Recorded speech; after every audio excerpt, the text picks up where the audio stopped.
Okay, we are now recording the call. Today is May 22nd, 2015, and we are on a Taos Institute webinar, a dialogue with Frank Barrett, who will be talking about his book, Yes to the Mess, Surprising Leadership Lessons from Jazz.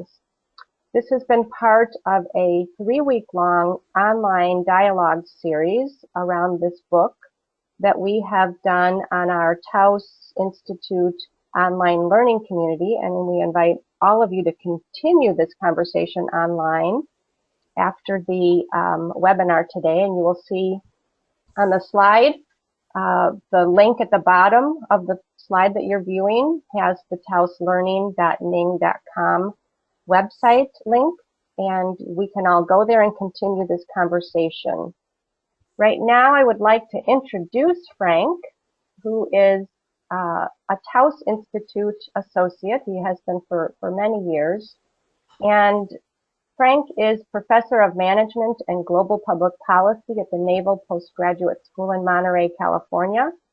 He holds a PhD in Organizational Behavior from Case Western Reserve University and is an accomplished jazz musician. In addition to leading his own trios and quartets, Frank has traveled extensively with the Tommy Dorsey Orchestra. His research interests and expertise include organizational change, social constructionism, organizational innovation, improvisation, and appreciative inquiry. And we are so thrilled that you're with us today, Frank. And I invite you to kind of start us off, and we'll take questions as we go through the talk. I will keep track of the question window, and I will be asking Frank the questions that are coming in, and we can continue on with that.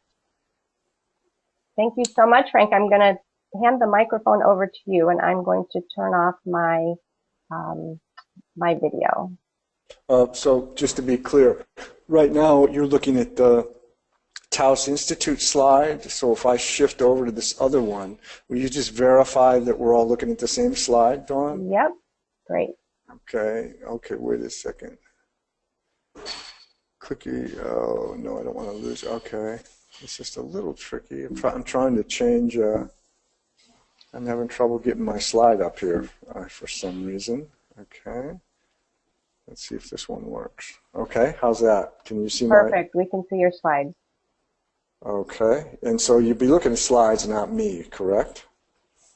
We can see both your slide and you. Okay, good. Okay, thank you, and thanks everybody for joining. And the last 3 weeks, particularly the online discussion has been very rich, and I want to thank those who've taken time to pose questions and their experiences. It was thought-provoking for me. I several times stopped and had to think and wrote a few long responses, and that was good, insightful for me, so thank you for those who shared with that. I thought I would just take maybe 15 or 20 minutes and just do a quick summary of the ideas in the book in case some people have not read it, and then we can start an ongoing discussion and see where it goes. So what interests me about this particular topic, first of all, it was somewhat accidental that I came into this because I've been a jazz musician before I went to graduate school, and I'd already was writing my dissertation. And Carl Weick, I met Carl Weick at a conference, and Suresh Srivastava, my dissertation advisor, introduced me to him as that former jazz musician. And Carl said to me, are you writing your dissertation on jazz bands? And I was puzzled because I thought, what do these two things have to do with each other? I'm writing about groups and teams, and why would I write about jazz? And then suddenly it hit me over the head that jazz bands are also groups and teams engaged in dialogue, and it just opened a whole world for me. It's funny, you never know where lightning's going to strike. The most naive question opens up whole worlds, and it wasn't a naive question, it was a very wise question. And so I started to notice the dynamics when a jazz band, especially when I was playing on weekends, what was going on and how it was different from the groups I was meeting with when I was going through my, and facilitating when I was going through my doctoral program at Case, and then came out here to the Naval Postgraduate School.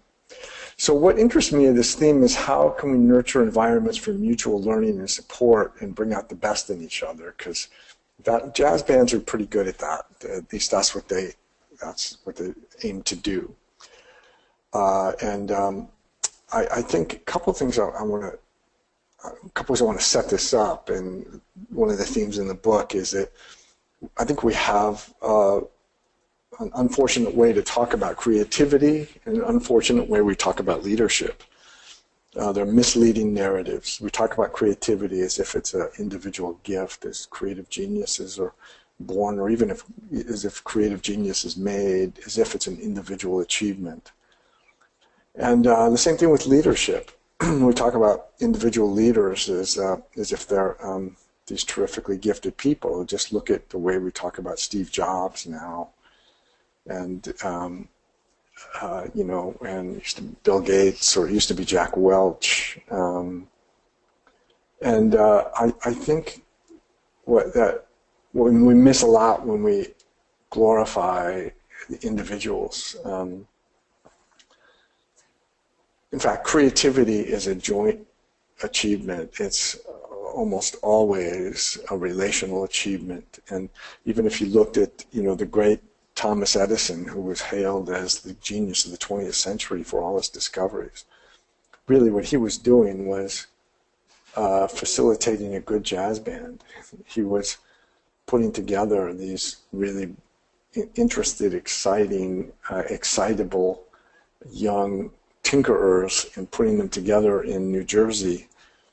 And they were probing and wondering and listening and experimenting and learning as a group.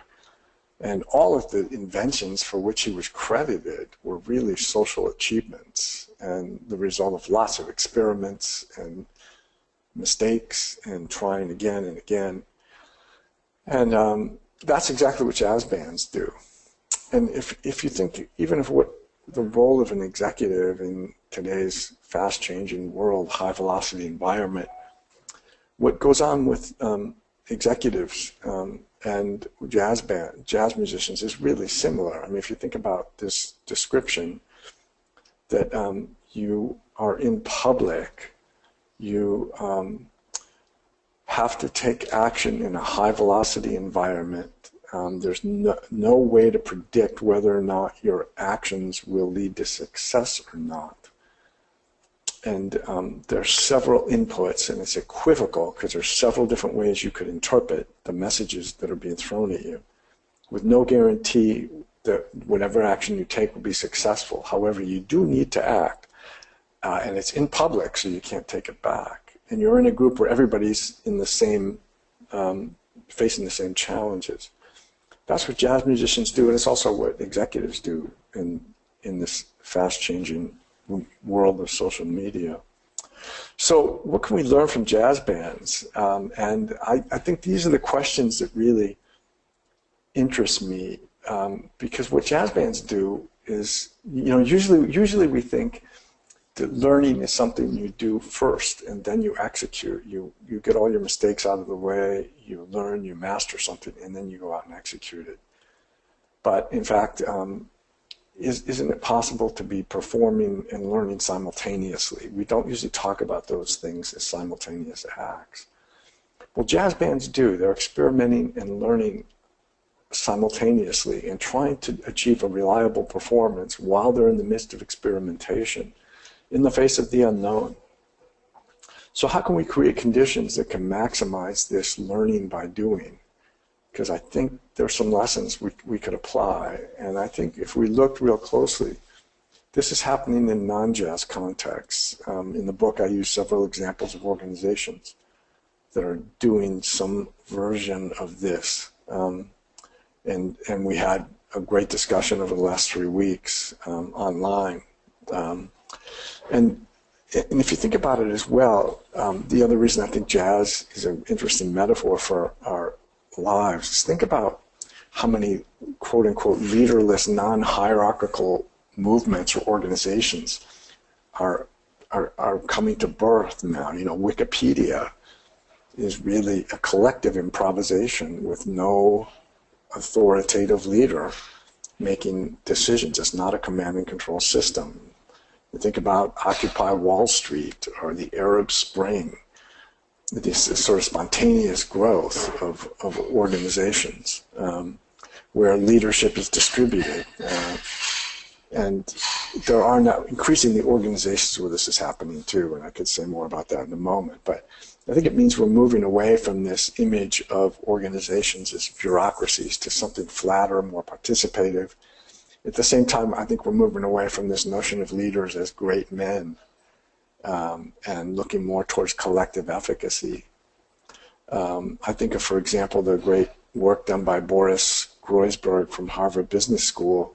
He was looking at Wall Street investment analysts, and he noticed how some of the investment firms were trying to raid and get the superstar performers. So they would go in, they find the highest performing person in an investment firm and hire them into their firm. And suddenly their performance wasn't nearly as good. And he came to the conclusion the data shows that really that performance was, in fact, a cultural, social achievement. And, you know, it put the individual in a new context, and suddenly everything changes, which means maybe you should look at context and relationships to start with. So this notion of distributed leadership, complex, shared participation, where leading is pushed, and there's, you know, you can mobilize initiative throughout a system and engage in wider participation. That's what jazz bands do, and we see more and more of that I think in organizations now. Well, let's see. The other thing I want to talk about is the actual experience of improvisation. When we're improvising, what's happening? And I think speaks to the question of identity a bit, because in order to be in a state of improvisation, it's a state of openness, of receptivity, of an attunement to what unfolds. Sometimes people welcome predictability and stability at our own risk because we give up something. And improvisation, to stay in a state of improvisation, is an invitation to ongoing growth and development. In a way, it's you know, it's in a way it's a spiritual state to be. If you look at some of the great spiritual leaders, they talk about you know, this state of openness and attunement to what's unfolding. But in day-to-day life, we tend to get blocked in that a lot. And what blocks us often is shame. This notion of am I going to get it right? Or my ideas aren't good enough. So a lot of things block us from that, from initiative and whatnot. So the question I've been asking myself lately, is it possible to live at the edge of our identities, where we're experimenting beyond routine and predictability? And that's what jazz musicians are doing all the time. If you look real closely at the way jazz players talk about their activity and what they do, they certainly are not drawn to it because of the money. It's or career standing, because it's not a financially rewarding life. It's something else, and I think this is it. This notion of ongoing growth of identity and ongoing a life of discovery. So I'm going to go through quickly each of the chapters of the book, and just in case, I assume not everyone's read it, and I'll highlight each chapter, and then as we talk in the dialogue, we might want to drill down into some of the points. See, the first point is this notion of mastering the art of unlearning. Jazz musicians begin by unlearning their own habits. So you build up these routines and you build up this kind of expertise, but the notion is that you shouldn't sound too much like yourself. You shouldn't be playing the same things you've been playing over and over again. If you sound predictable, you're considered a bad jazz improviser. So the notion is to try and overcome this success trap, and I love the phrase competency trap or success trap, to get better and better at doing the wrong thing because it's been successful in the past. And in so many organizations, this happens, where we, the auto industry in the 1960s and even again in the early 2000s fell into a competency trap. The notion is what jazz musicians do is try to deliberately create opportunities to surprise themselves. So they develop these routines but then abandon them to the point where you get suspicious of your own patterns and sort of throw yourself into the terror because there's no guarantee that what you're going to try is going to work. So there is an edge of terror, there's an edge of fear to jazz improvisation. And some of the greatest jazz performances are right on the edge of falling apart into total chaos. So the notion is, I love this quote from Miles Davis. He said, "If it sounds clean and slick, I've been doing it too long." And Oscar Peterson, who was for a long time one of my favorite jazz pianists, is regarded not as a great improviser because he sounded the same. His solos were fairly planned and predictable, although they were great, so I shouldn't criticize him. But Sonny Rollins, on the other hand, is considered one of the greatest living improvisers. He's still alive. I think he's about 84, 85 years old now, because he's always trying something he's never done before. The question is, what leads to routines, and why do routines become so seductive? I think part of the reason is we live at such high velocity, we love security, we love predictability. So in organizations, we need freedom to break away from success traps. And it takes a little bit of a detachment and also a different kind of attachment, sort of a welcoming to newness, to novelty, and to notice offers, to notice that there's plenty of offers and invitations in the world to branch off and embellish, and to have sort of a more open view of the future. And some of the greatest jazz players, Keith Jarrett, the great pianist, this happened to him as well. He realized at some point he was sounding just like Keith Jarrett, and he didn't like that anymore. So he said he noticed his hands were going on their own, doing their own thing. So he deliberately broke out of his formulas. So great organizations, great leaders know how to do this too. If you're going to give up the past, if you're going to give up this notion of past success and reliability, what makes jazz work is this notion of yes to the mess, this affirmative mindset, the belief that whatever has happened has positive potential.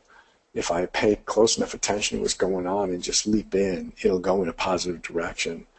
And I say appreciative mindset because problem solving isn't going to help here too much. You can't stop and say, I don't like what we did. Let's go back over the last two measures.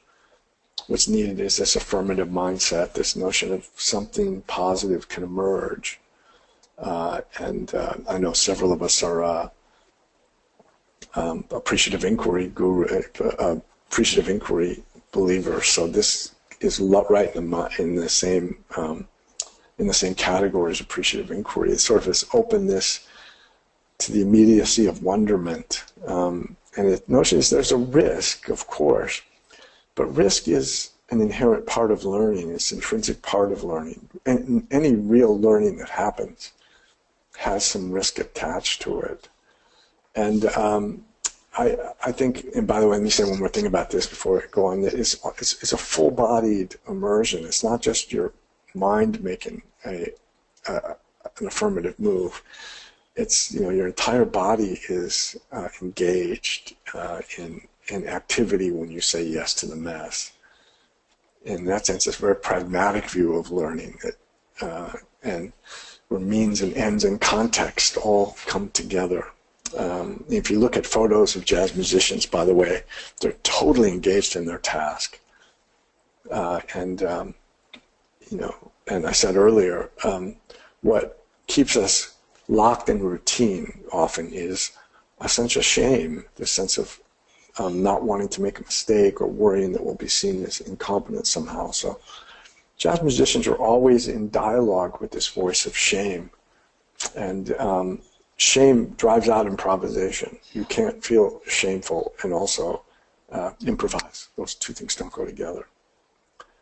So the next notion is this notion of minimal consensus and minimal structures that allow maximal autonomy. There is a structure to jazz, but it's minimal and it's marked through time. So it's chord changes of a song, but it allows everybody to embellish. You know the general orientation of each person throughout the song, but you have no way to predict what's going to happen.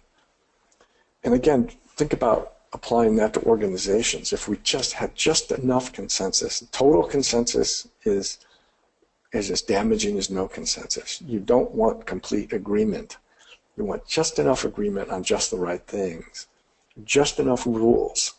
And again, it's not that there's no rules. There has to be coordination, but just enough to allow people to take off in wherever they need to go, and so you can respond in the moment, and giving people freedom to experiment and respond to hunches, and not have to resolve every time, resolve every difference or disagreement. So it'd be a tolerating dissent, debate, as long as the core principles are held up. And I give several examples in the book of organizations that do this. I work for the U.S. Navy, so they tend to over-rely on structure. They tend to drive out innovation in that sense, although there's pockets even within the Navy where we see valuing of minimal structure that allows innovation and responsiveness. If you're going to ask people to say yes to the mass and experiment in an ongoing way, you can be sure there's going to be mistakes. So chapter 4 deals with errors as a source of learning and openness to new possibilities and discovery. So when jazz musicians make mistakes, it's an invitation to incorporate them into the ongoing flow of ideas. It means that we have to forgive each other for noble efforts. So, some mistakes are intolerable, and mistakes of carelessness are totally intolerable. But so it's not a mistake of carelessness, but a mistake of effort, of noble effort, needs to be forgiven, so that people don't become too careful. Be careful about the right things, but being too careful not to make a mistake will drive out improvisation, creativity, and innovation. There's several examples of how mistakes in the world have led to great discoveries. Penicillin, for example, but several other examples. And organizations, a lot of surprising examples of organizations that do this. I remember once I was doing this presentation at Boeing Airlines, and the manager of safety said, well, gosh, when we have a failure, we try and recreate the failure so we can learn everything we can about the whole system. And we basically repeat the failure. And of course, their goal is to drive out all failure, and we don't want them improvising with various ways to land airplanes, especially if we're on the plane. But that notion of learning as much as you can about what surrounds the mistake by repeating it, that's exactly what jazz players do. Mistakes happen all the time, but you repeat them as another group of notes. I love this quote from Michael Jordan. He said, "I've missed more than 9,000 shots in my life. I've lost almost 300 games." And he says, "I've failed over and over again. This is why I succeed."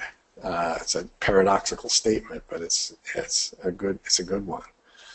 So I write extensively about mistakes in chapter 4. Chapter 5 is about this notion of space for serendipity. I call it, creating an architecture for serendipity, creating space where happy accidents can happen, accidental discoveries, random encounters. In jazz, we have jam sessions where You don't know what's going to happen, but you just hang out and play. And even afterwards, hang out and talk in coffee shops or bars, where you just go debrief what happened and explore. This is basically what Thomas and Edison did in his Menlo Park lab. That's why he had so many great inventions came from him, from his group. It's a place where naive questions are legitimate. It's where outsiders learn what it takes to be an insider. How do people behave like that? It's an informal learning space that celebrates incidents. And by the way, I said something about Steve Jobs earlier. I'll say something positive about him now. That he really got this when he designed the Pixar building. And I'm talking about this in chapter 5.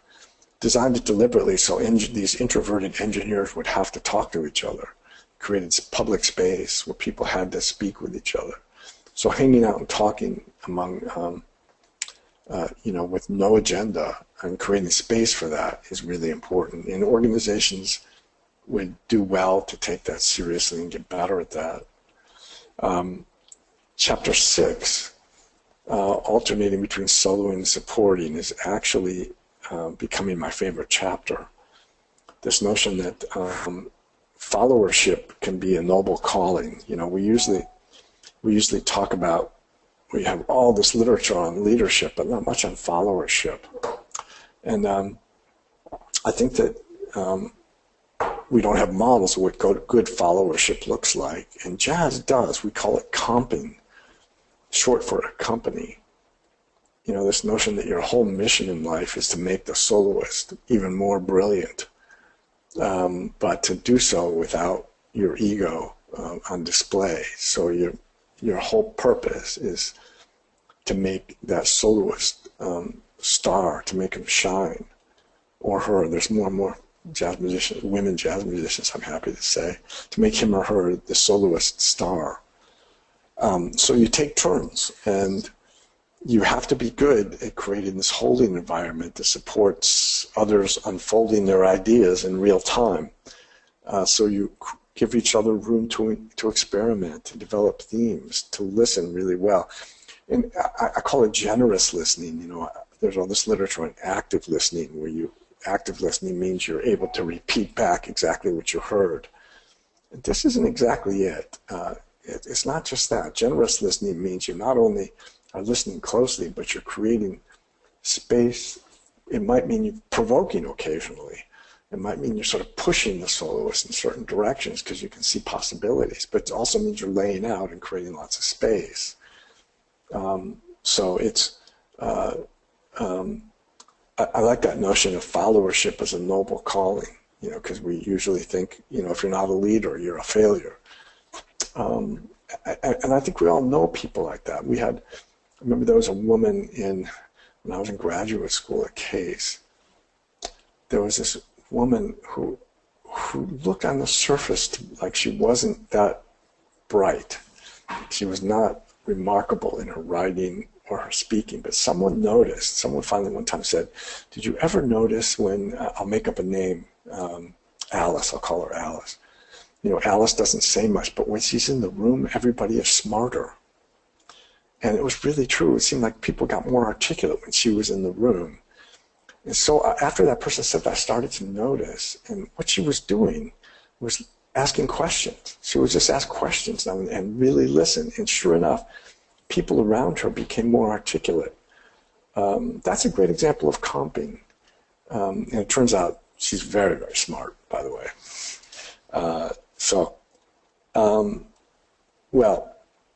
I call this notion provocative competence, chapter 7. And that is the book I'm working on now. Leadership is provocative competence. This notion of, a great leader, a great teacher is able to sort of explore the competency level of a group or a person and disrupt routines just enough to demand that people sort of show up in new ways or create new possibilities. So this disruption, this dislodging of habit that demands that people pay attention to what unfolds and contribute in ways that enhance their potential rather than repeat their past success. in my example of this, of course, is Miles Davis, although there's several examples in jazz. Duke Ellington's another one. And you know, he was brilliant at dislodging automaticity or habit and demanding his musicians try something brand new. And it's called back to my first point when I started, that demand that people discover their identity as they go, and become open and attuned to what's unfolding rather than simply repeating what they've done in the past. And the goal of all jazz is striking a groove, hitting this groove where you reach this sort of dynamic synchronization where you're sort of in a state of flow. That I talk about that throughout the book. It's not a separate chapter. Well, I went longer than I thought. I apologize for that. I want to make room for questions. So, Dawn, are you there? Hi, Frank. Yes, I'm here, and we do have a question that's come in. If there's other questions coming in, I will let Frank know. The question is from Cynthia, and she says, I would imagine that the third principle on minimal consensus and minimal structures requires team members to have some level of mastery in their trade. I know that jazz musicians practice on their own before they come together. What do you have to say about this, the need for mastery and the cultivation of it? Yes, there's truth in that. There's a base level of competence that allows this to work. However, what worries me when we say that, because I know that this comes up regularly, is that there's this notion, well, if you're an expert, you can then improvise, and it doesn't apply to the rest of us. But you know, part of yes to the mess means whatever group you're in front of, or whatever person is on your team, you say yes to that possibility. So what I like about the Japanese have this saying. I remember when I was studying this school where they were teaching these 4, 5, 6-year-old kids to play violin or piano, and I was thinking, how is it possible they can teach kids to play like this? And one of the Japanese teachers, the Suzuki teacher, said, well, it's because every human being is a genius. And, you know, I immediately thought of some I would not put in that category, but it made me think for a moment. I said, well, why do you say that? She said, because everybody learns to speak a language. And when you learn a language, you're capable of novelty and openness, and it's endless. And it occurred to me that's so insightful, that when people come together, that we're all experts in a way, because we have language, we're able to speak, we're able to have dialogue, and so there's a base level of expertise of every human person, every adult human person, and so the trick is when groups come together, teams come together, they have a lot more expertise than we know often, and you know what. And by the way, and in jazz bands, there's a more variety in terms of talent than you might know. So one of the funny things that happens in jazz bands is you often come together and you've never played together. That happens a lot. That happens for all of us. And one of the first things you have to do is find a common denominator, a language that everybody can speak and do well. So there's, you know, if you get together a great jazz musician, and there's a lot of experience, and somebody who's only been playing a couple of years, one of the first things they do is decide, well, what song should we play in what key, and they have to find a common language right away, and it's often at the level of the person with the least amount of experience gets to call the song, and then plays with people who are much better than him, but then he becomes much better. And all of a sudden, everybody is. So once they find this sort of common denominator of expertise, and it means that for real advanced experts, this is low, and yet everybody can thrive. There's an art to that. So, but your point is well taken. It's true. Okay, Frank, great. Thank you. We've got a couple more questions coming in. Bruce asks, I'd like to know if Frank has applied these principles to conflict resolution work, such as mediation or negotiation, and maybe you have an example of that. It's when I did my sabbatical at Harvard Business School, I was part of the negotiation project. And in fact, this has taken off in negotiations. Let me just cut to the quick and recommend a book that really deals with this. It's by Mike Wheeler, Wheeler, and he writes about negotiation as improvisation. The improvisation people have just taken off with this whole notion of, because every negotiation is an improvisation. Once you enter a negotiation, you're entering into the unknown, and yet you're interacting in dialogue. And there's several examples. And by the way, at least at the Harvard program in negotiation, the way that they do most of their teaching is essentially to set up small improvisation games. They do negotiation games or role plays and simulations where they give you sort of a running start, or a little script that's become sort of like a minimal structure, and says, okay, now you guys talk to each other and see what evolves. And so they use lots and lots of they use the metaphor of improvisation all the time, because, and by the way, some of you might have seen the Ken Burns special on jazz improvisation. There's one of the things that caught my ear immediately. Wynton Marsalis defines jazz, and here's what he says. He said, jazz improvisation is a negotiation. So it's basically a democracy of negotiation, and so it's the language between both, and they bleed into each other very easily. If you're interested in more of this, the other person, James Sebenis, Sebenius at Harvard Business School, is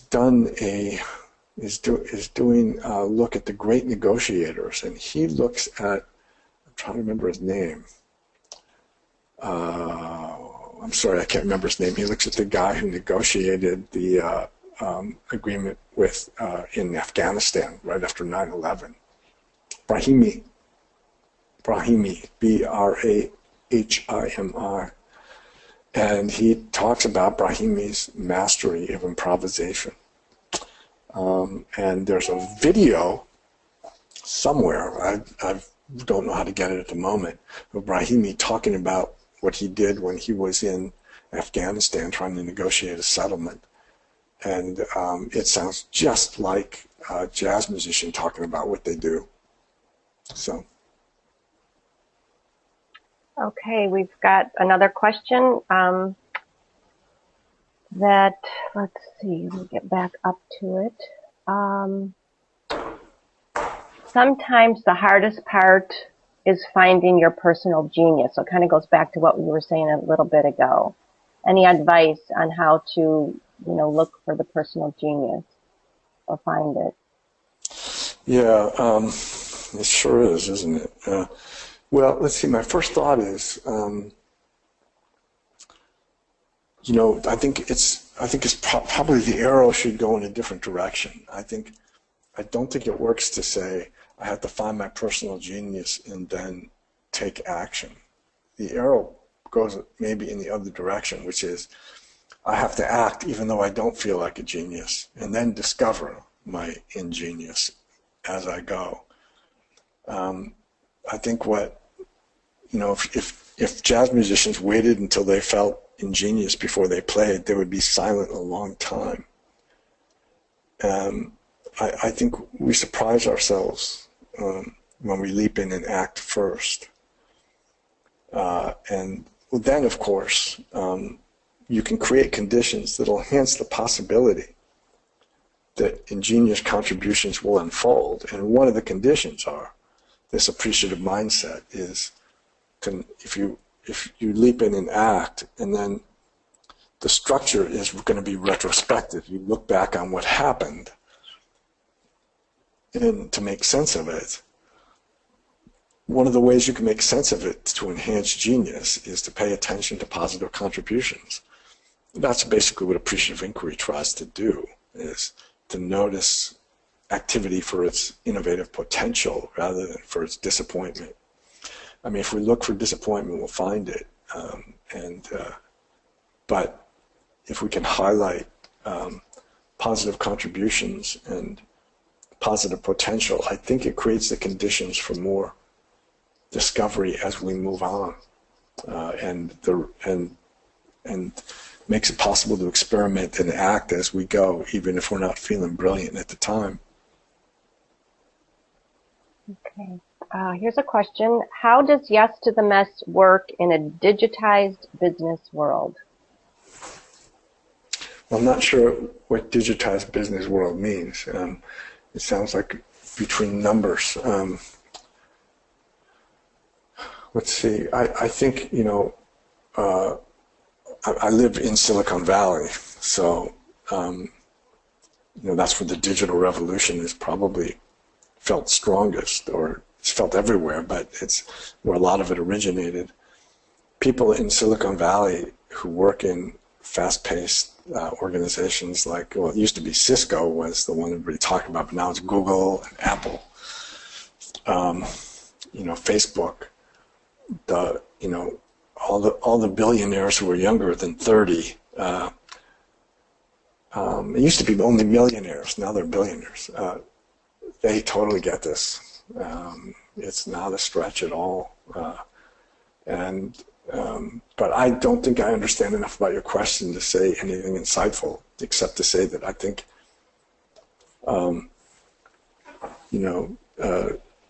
the digital revolution and improvisation are first cousins. Great. Here's a question. I'm wondering how large organizations should practice this and embrace it in a world where risk management is the platform for how the organization works and thinks. Yeah. Well, it's a puzzle, isn't it? I can tell you what I used to say, and then I'll tell you how I'm amending that. But I think large organizations have to tell a story that is a fiction, but drives out improvisation, because they have to tell a story about intention that isn't true. They have to tell a story about planning, as if they had planned and continue to plan for where they are, and they have to set up control mechanisms because it's so large, because they can't touch things. So I work for the U.S. Navy, so it's a command and control organization. It's a regulative environment, and it's more regulatory now than ever before. Rules and regulations are incredibly excessive. And the story people tell about it, especially leaders, is that we have these rules and we have this predictability, and all of that exists. At the same time, there's pockets of improvisation and innovation going on in every organization already. So in the Navy, it's happening all over the place. In the obvious places are with the Navy SEALs and special operations, but even in places you wouldn't expect it, like the submarine force, that's the most command and control, high reliability organization that I can think of. Even there, every organization began as an improvisation, even large ones. General Motors started as an improvisation. Certainly the Navy did. Every innovation started as an improvisation. Now, I used to say that large organizations seek to drive out improvisation by their explicit statements around rules and expectations and predictability, because they need to look reliable and predictable to the rest of the world. That's the face they show. However, I've been interested lately in how even large organizations have become closer to self-managed. So the organization I'm thinking of now is Valve, the game company that creates games. Second Life, for example. It's the largest gaming company in the world, and the revenue per employee, the revenue they generate per employee is higher than Microsoft or Apple. And they have 400 people that work there. But if you were to look closely at how they're organized, they're completely self-managed. There is an owner, but they've deliberately organized with no explicit roles, and people are expected when they come on board to find something to do once they're hired. It's defined in some ways, but it's organized around projects. You're hired and join a project that draws you and make a contribution. And evaluations are done by groups and teams. You get feedback from your colleagues, not from a manager or a supervisor. So, and there's 400 employees there. Now that's not like 40,000 employees or 250,000 employees like the U.S. Navy, but it's pretty big. I wouldn't have thought that 400 people can self-manage, but this organization does. There's others like that as well, but I'm just learning about them, so I'm interested in that. Great. Thanks, Frank. We have several other questions coming in. We probably have about 6 more questions. I don't know if we'll have time for them, but let's try to see if we can. One person says, what's the difference? What difference do you consider between improvisation and the ability to manage uncertainty? Well, manage uncertainty sounds like it's controlling. I'm not sure uncertainty can be managed. Can you manage uncertainty? I think I'm not sure. I don't know how to answer that. Yeah. Let me think about it. But of course, by the time I get an insight, it'll be an hour from now. So it's not going to help us now, is it? I think so. But I think improvisation means you have a certain stance towards uncertainty. And I don't know that I'd call it manage. The word manage and management came from, originally comes from horses, able to hold the bridle of a horse, the original. So, that's an interesting metaphor, isn't it? The horse can take off and go, and you manage, you're trying to hold the bridle tightly and direct it. But it has a mind of its own. So the best become one with the horse. So managers, I think the way they face uncertainty is maybe the question that I would seek to look at. And if you try and drive out uncertainty, if you're trying to eliminate uncertainty, I think you'd be a very careful manager and probably extremely self-defeating. Let's see. Here's one that maybe you touched upon it with the big organization question, but it's curious to know more about working in the public sector and or healthcare with many bureaucratic rules, regs, compliance issues, where there is much boundedness in those rules and patterns, identities patterns and identities attached to those. Yeah, that's right. Good. Healthcare, public sector. Again, it's an example where the story we tell to the world and then impose on ourselves is one of predictability, stability, especially high reliability systems, healthcare, nuclear power, all of those things.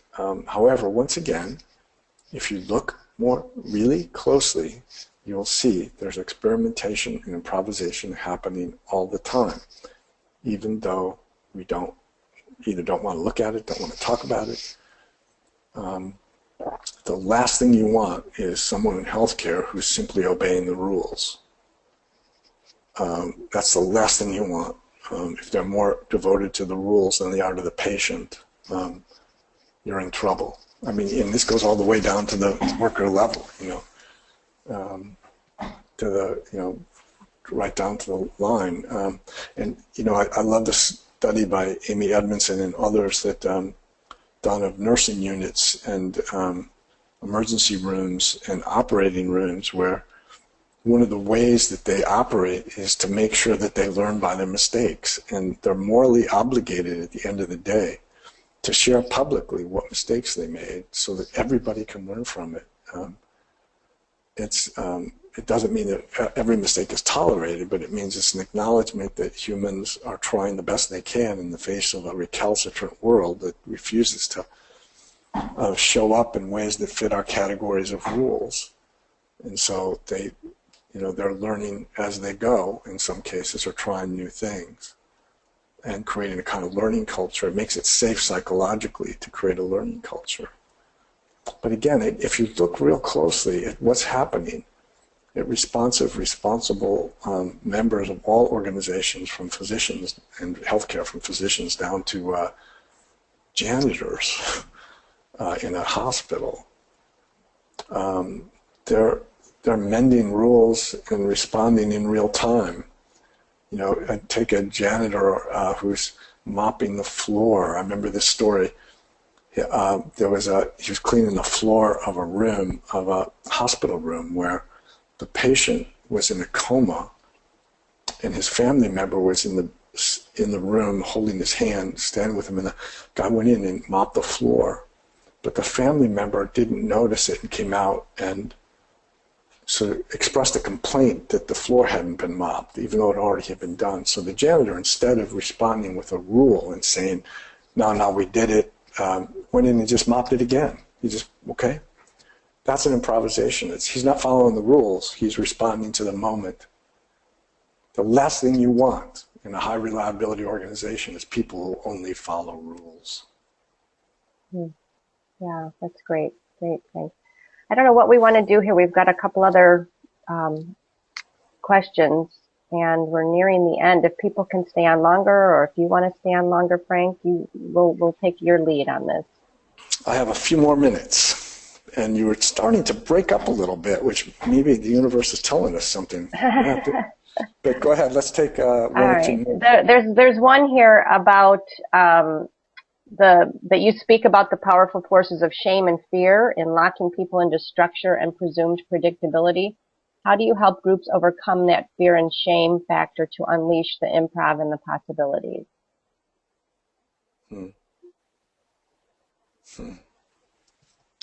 Well, I think a couple of, that's a great question. It's, in some systems, it's not so easy.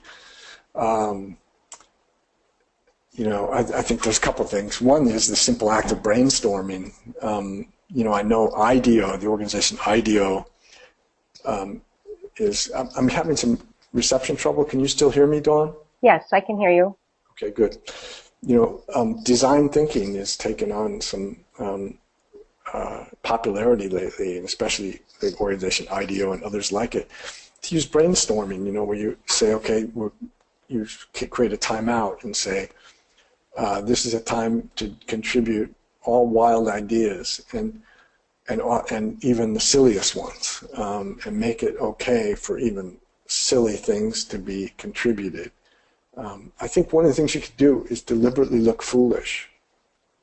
Start off by deliberately looking foolish for a minute and showing everybody you survived, and then keep going. I think the effort has to be not on evaluating what happened in the past, but because when you evaluate what happens in the past, it triggers a shame orientation. But to sort of pull for ongoing effort to try again and try again and try again. That's what Miles Davis did, and he used to deliberately set up these little experiments where he made his musicians try something they'd never done before, even though they were afraid they were going to look like idiots. So he would change the key on the spot, which meant that they didn't know the song in that key. They'd be stepping all over themselves, but there's no choice but to keep trying and try again and try again. It shifts your focus to what is next, rather than, oh my God, what did I do? Oh my God, I can't believe I did that. You can't have both mindsets at the same time. You can't have both orientations at the same time. So if you think next, that helps to drive out shame. Right. Okay. Well, thank you so much, Frank. Thank you, Bob. Do you want to go to the piano for a couple minutes before we log off? Well, what, you don't want to see me dance? What do you want me to do? Just an invite, just a few minutes. And while Frank's getting over to the piano, let me just pull up a quick slide here about our master's program. We have a I'll do background music while I'm doing this. This would be sort of like think of it like cocktail lounge music for the master's program. we have a new master's program, and Frank's one of the guest faculty in it, and it is on relational leading. And I know Frank started his talk today by talking about leadership not as an individual but as a coordinated action. So, and it's in this coordinated action of relational leading that we focus on in this program. We invite all of you to go to that website and take a look at the program. Share it with people that you know who may be interested in a master's program. But the exciting thing is we've also added a certificate program to the same offering. So you can participate as part of the cohort and be in the master's program or in the certificate program at the same time. So take a look at that link. And Frank, I'm going to turn it back over to you. Sorry, is this the music too? No, we're good. We are totally good. By the way, I was just playing Smoke Gets in Your Eyes because Mary Gergen always asked me for that song. So that's a special request for her.